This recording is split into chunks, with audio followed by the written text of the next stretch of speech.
Technical coaching में आपका हार्दिक हार्दिक स्वागत है। जो NTPC, BHEL, SAIL, railway, loco pilot, technician, NCIL और टेक्निकल फील्ड से नौकरी करना चाहता है, उनके लिए बहुत ज़रूरी है कि टेक्निकल में स्ट्रांग नॉलेज हो। जब तक आप बारीकियां नहीं जानेंगे तो बहुत मुश्किल होगा किसी इंडस्ट्री या किसी प्लेटफॉर्म में जाना। इसलिए मैंने आपके लिए बहुत अच्छा जीरो एक्यूरेसी के साथ क्लास स्टार्ट किया है। आप लोग हमेशा क्लास अटेंड करें और अधिक से अधिक अपने दोस्तों को जोड़िए।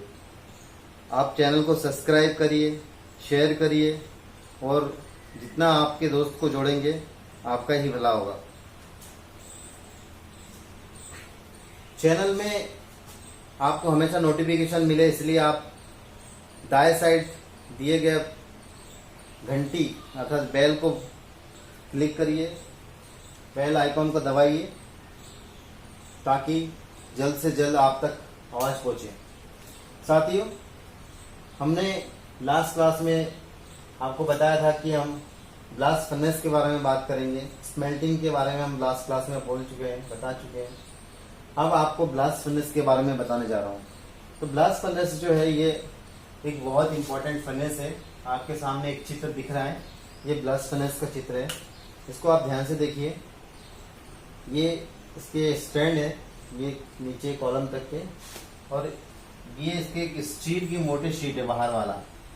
इसके बीच में आपको ये जो मैं बना रहा हूँ, अर्थात ये यहाँ से देखें, ये आप देख रहे हैं, यहाँ से देखें, ये पूरा एक रीफैक्टरी मटेरियल है।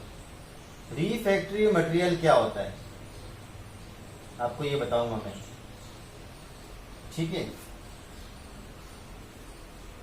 उसके बाद मैं आपको ये बताऊंगा कि भारत में सबसे ज्यादा और सबसे अधिक मात्रा में इस फर्नेस का यूज कहाँ किया जाता है। पहले एक बात और सुन लीजिए, ब्लास्ट फर्नेस जो है इससे बनता है पिग आयरन। क्या बनता है? Pig iron. पिग आयरन बनता है। तो जल्दी तैयार हो जाइए, फटाफट आपके लिए 5 क्वेश्चन ये रहा। सबसे पहला क्वेश्चन ये है कि भारत में सबसे बड़ा पिग आयरन के लिए ब्लास्ट फर्नेस कहां पर है या कौन सी कंपनी में है। दूसरा, दुनिया के सर्वाधिक लोहा उत्पादक देश कौन सा है। क्वेश्चन फिर से रिपीट करता हूं, दुनिया का सर्वाधिक लोहा उत्पादन बोले तो ब्लास्ट फर्नेस का यूज करके लोहा उत्पादन करने वाला अग्रिम देश कौन सा है। फायर ब्रिक्स कौन सा पदार्थ है। जैसे मैंने आपको बोला रीफैक्टरी मटेरियल, रीफैक्टरी मतलब होता है जो टेम्परेचर से ना पिघले, उसको बोलते हैं रीफैक्टरी मटेरियल। वह कौन सा है, उसका नाम आपको बताना है। फायर ब्रिक्स में मिश्रण बोले तो उसका जो कॉम्बिनेशन रहता है वो किस किस चीज का कॉम्बिनेशन रहता है वो भी आपको बताना है। और आपको एक क्वेश्चन और बताना है कि इस फर्नेस का वो कौन सा हिस्सा है या कौन सा भाग है जहां सबसे ज्यादा टेम्परेचर होता है। ठीक है, तो आप यहां से यहाँ आप देखिए, ब्लास्ट फर्नेस है, ये एक फर्नेस है, ये पूरा। इसके बनावट के बारे में बात करते हैं। ये इसका एग्जॉस्ट है, गर्म हवा यहाँ से निकल जाता है। कभी स्टीम आपको निकालना है तो ये यहाँ से निकलेगा, यहाँ से डाला जाता है। और डालने के लिए कन्वेयर का यूज होता है। कन्वेयर जानते कैसे होता है? मैंने आपको एग्जांपल दिया था, एयरपोर्ट में लगा रहता है, जहाँ पे आप बैग रखते हैं और चला जाता है एक स्थान से दूसरे स्थान तक के, है ना। तो यहाँ से आप रॉ मटेरियल को डालेंगे। रॉ मटेरियल क्या डालना है? आयरन का ओर डालना है, आयरन ओर डालना है। यहां से आप डालेंगे तो वहां जाके वो नीचे जला जाता है। डालेंगे क्या डालेंगे? तो ये फर्नेस जो है इसमें आपको डालना है, सबसे पहले आप आयरन का ओर डालें, उसके बाद ओर के बाद दूसरा नंबर पे आप कोक डालें, तीसरा लेयर पे आप लाइम स्टोन डालें। ठीक है, तो पहले हम स्टील स्क्रैप, फिर कोक, फिर लाइमस्टोन, फिर स्टील स्क्रैप, कोक, लाइमस्टोन। इस ऐसा करके हम कई परतों में इसको डालेंगे और इसको डालने का प्रोसेस को बोलते हैं चार्जिंग करना। क्या बोलते हैं? चार्जिंग करना। चार्जिंग मतलब होता है धारण करना, भरण करना, उसको भरना, इसको चार्ज करते हैं। अब आगे देखिए, हमने इसमें चार्ज कर दिया, मटेरियल को फिलिंग कर दिया, डाल दिया। डालने के बाद इसके जो थ्रोट है यहाँ गले तक के, इससे थोड़ा सा नीचे तक बनना है। कहाँ बनना है? ये स्टॉक में बनना है। ये यहाँ से लेकर यहाँ तक के जो स्टैंड है, स्टैंड के ऊपरी भाग से लेके गले तक के स्टॉक बोलते हैं इसको, यहाँ तक मटेरियल भरेंगे। भरने के बाद टॉप से तो फिलिंग हो ही रहा है। भरने के बाद आप यहाँ से ट्यूबर्स लगा दिया। ट्यूबर्स मतलब जिसको नोजल बोल सकते हो आप, नोजल पतले, जिसके सामने का हिस्सा एकदम कोनिकल रेड्यूस होता है।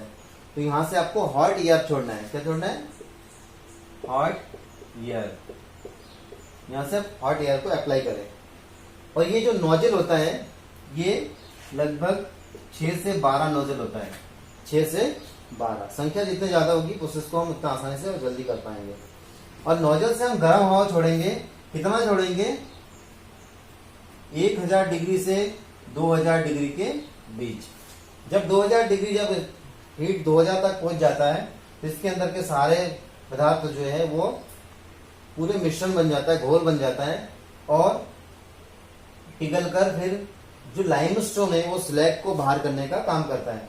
लाइमस्टोन कहाँ डाला? जगह जगह हमने परत दर परत डाला है। ये पिघलता क्यों है? क्योंकि इसका मेल्टिंग पॉइंट जो होता है पिग आयरन का वो 1540 डिग्री, 1550 होता है। तो 1550 कहाँ? 1550 और हमने 2000 तक पहुंचा दिया तो निश्चित तौर पे उसके अंदर के सारी चीजें पिघल जाती है। पिघलने के बाद भारी जो मेटल होगा या भारी जो भी चीज होगी उसके अंदर वो नीचे आता है। तो भारी होने के कारण धातु पिघल पिघल के, पिग आयरन पिघल के, आयरन और जो था वो पिघल के नीचे आ जाता है यहाँ। उसके बाद उसके ऊपर का जो लेयर बनता है वो स्लैग जमने लगता है। तो गाढ़ा स्लैग थोड़ा ऊपर जमता है और जो पतले पतला स्लैग रहता है वो ऊपर जमता जाता है। तो हम जब ये हो जाता प्रोसेस तो फिर हम टैपिंग होल के द्वारा मेटल निकाल देते हैं और स्लैग को उसके ऊपर वाला भाग से स्लैग निकाल सकते हैं। तो सबसे पहले आप स्लैग निकाल दें तो जो मेटल बचेगा वो मेटल टैप होल से निकाल सकते हैं। ऐसा करके ये प्रोसेस को कंप्लीट करते हैं। तो आपको एक क्वेश्चन दिया था, वो क्वेश्चन था कि इसका सबसे ज्यादा हीटिंग जोन सबसे ज्यादा कौन सा होता है? तो सबसे ज्यादा हीटिंग जोन वाला क्षेत्र जो होता है वो बॉस होता है, बॉस। ठीक है। इसके बाद अगला क्वेश्चन इसमें है कि इसके साइज क्या होता है। इसका साइज जो होता है वो लगभग 90 मीटर इसकी व्यास में, 90 मीटर इसकी व्यास में और ऊंचाई में 20 से 40 मीटर। फिर से लिख देता हूं, यहां पे लिख देता हूं, दाया लगभग 40 मीटर और इसकी जो इसकी ऊंचाई है, हाइट h है वो 40 और d जो है वो 90। ठीक है। मतलब ये बहुत बड़ा आकार के होते हैं और इसमें 1000 टन उत्पादन क्षमता होती है एक दिन में। 1000 टन इसमें एक दिन का उत्पादन क्षमता है। क्लियर है? इतना यदि आपको समझ में आए तो फिर हम आगे की और बात करते हैं।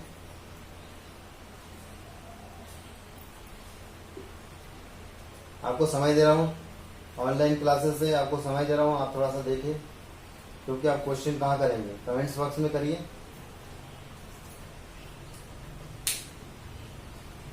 ठीक है।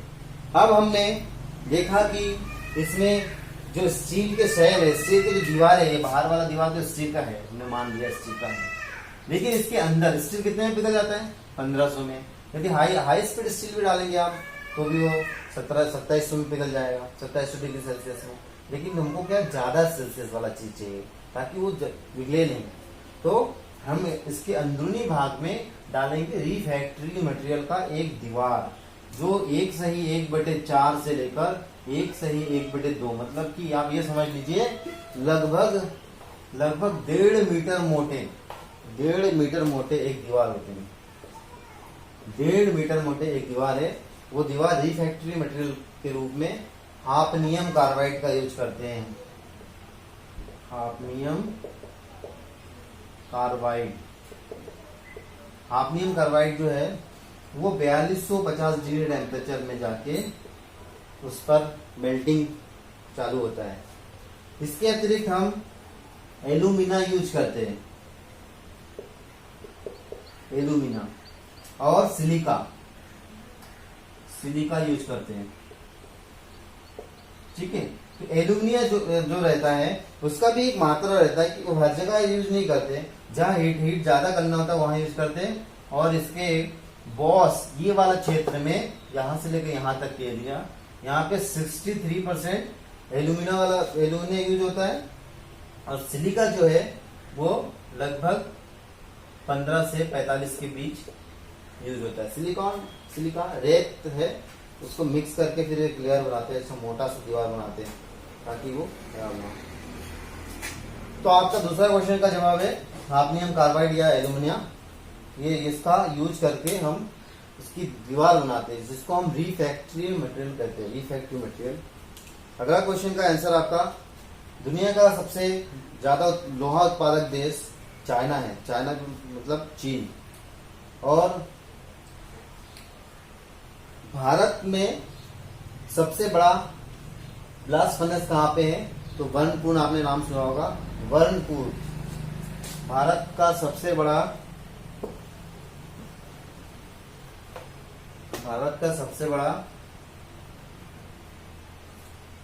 ब्लास्ट फर्नेस वर्नपुर, जो कि बर्धमान जिला वेस्ट बंगाल में है। और ये 30 नवंबर को 2014 को इसका उद्घाटन हुआ था, शुरुआत हुआ था। दुनिया में सबसे पहले ब्लास्ट फर्नेस का यूज कहाँ हुआ? तो दुनिया में सबसे पहले मध्य यूरोप में हुआ था।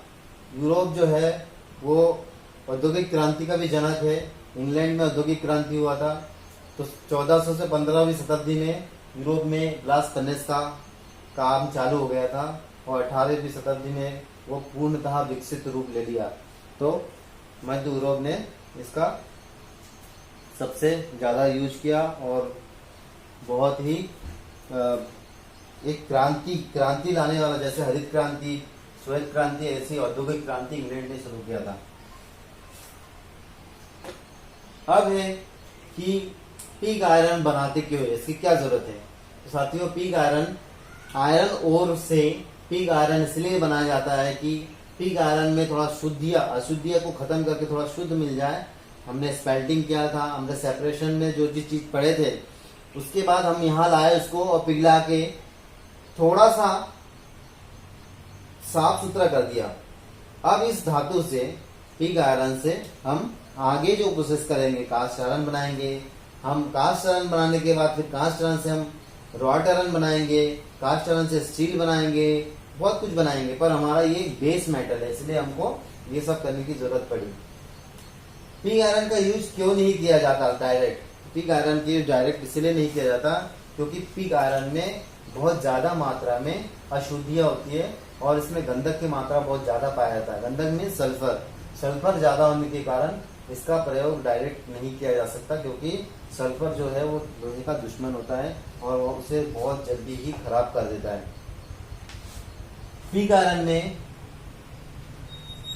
कितना परसेंट लोहा पाया जाता है? तो आयरन इसमें 93%, कार्बन लगभग 4% और बाकी अदर्स जो है सल्फर, मैग्नीज, फास्फोरस, सिलिकॉन, ये सारे चीज मिला के तो 97-3%, ठीक है ना। इस टाइप से इसका कॉम्बिनेशन बनता है। तो एक प्रकार की बेस मेटल है और इसका प्रयोग हम कास्ट आयरन बनाने के लिए करते हैं। तो आपने ज्यादातर एग्जाम के पेपर देखे होंगे, इससे एक क्वेश्चन बनता ही है। बहुत ज्यादा क्वेश्चन आता है इसमें से कि पिग आयरन को कौन सा फर्नेस में बनाया जाता है, या ब्लास्ट फर्नेस में कौन सा धातु को बनाया जाता है, या ब्लास्ट फर्नेस में कितना डिग्री तापमान रखा जाता है, या ब्लास्ट फर्नेस की ऊंचाई क्या है। इसमें बहुत सारे क्वेश्चन है, आप इसको सोचेंगे तो देखेंगे इसमें बहुत सारा क्वेश्चन है। तो आप लोग इसको ध्यान रखिए और इसमें से आप क्वेश्चन बनाने की कोशिश करिए, कितना क्वेश्चन बनता है। और आप लोगों को फिर से एक बार बोलना चाहता हूँ कि आप लोग यदि टेक्निकल फील्ड में जाना चाहते हैं और टेक्निकल से जुड़ा रहना चाहते हैं तो हमारे चैनल को सब्सक्राइब करिए और शेयर करिए, अधिक से अधिक शेयर करेंगे तो आपके चैनल की पॉपुलैरिटी बढ़ेंगे। ये हमारा चैनल नहीं, आपका चैनल है और आप इसको चलाएंगे। Thank you for watching.